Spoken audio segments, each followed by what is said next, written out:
और अगले ही पल खुद को दिलासा देता, नहीं, यह मेरी किस्मत का इनाम है।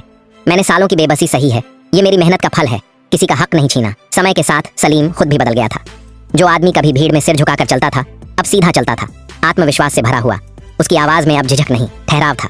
दिन में वह दुकान संभालता, शाम को गोदाम देखता और रात में बोरी के पास बैठकर अगले दिन की योजना बनाता। वह अब अपने पुराने सलीम से कहीं आगे निकल चुका था। मगर यह भी सच था, तरक्की के बीच भी एक खालीपन उसके भीतर अब भी गूंजता था।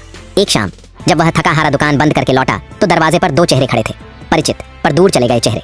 उसकी पत्नी अनिता और दोनों बच्चे। बच्चे अब बड़े हो चुके थे, मगर उनके चेहरे पर हिचक और शर्म की छाया थी। अनिता की आंखें भीगी हुई थीं। सलीम, उसने धीमे से कहा, हमसे गलती हुई थी, हालात ने मजबूर कर दिया था, तुम्हें छोड़कर जाना ठीक नहीं था। सलीम के कदम जैसे जमीन में धंस गए। एक पल को समय ठहर गया। उसे वे दिन याद आए जब बीमारी ने उसे तोड़ दिया था। घर में खाने को कुछ नहीं था और अनिता ने कहा था, मैं यह सब नहीं झेल सकती, और बच्चों को लेकर चली गई थी। वह वही रात थी जब सलीम का सब कुछ बिखर गया था। अब वही अनिता उसके दरवाजे पर थी।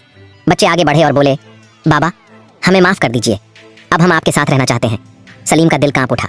एक तरफ वह पिता था जिसे बच्चों को गले लगाने की चाह थी, दूसरी तरफ वह वही टूटा हुआ इंसान था जिसे छोड़ दिया गया था। क्या उनका लौटना सच में मोहब्बत थी, या अब दौलत की चमक उन्हें वापस खींच लाई थी? ये सवाल उसे भीतर तक चुभ गया।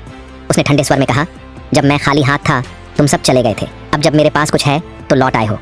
क्या ये प्यार है या लालच? अनिता की आंखों से आंसू बह निकले। नहीं सलीम, अब हम सच में पछता रहे हैं, बच्चों को तुम्हारा साया चाहिए। सलीम ने निगाहें झुका ली। भीतर ज्वालामुखी सी हलचल थी। वह जानता था कभी कभी माफ करना आसान होता है, लेकिन भूलना नहीं। आखिर उसने कहा, बच्चे मेरे हैं और उनका हक कोई नहीं छीन सकता। मैं उनकी पढ़ाई, उनका भविष्य संभालूंगा। लेकिन अनिता, हमारे बीच जो दीवार खड़ी हो गई है वह अब कभी नहीं गिरेगी। अनिता चुप रह गई। बच्चों की आंखों में राहत थी, कम से कम पिता फिर से उनके जीवन में थे।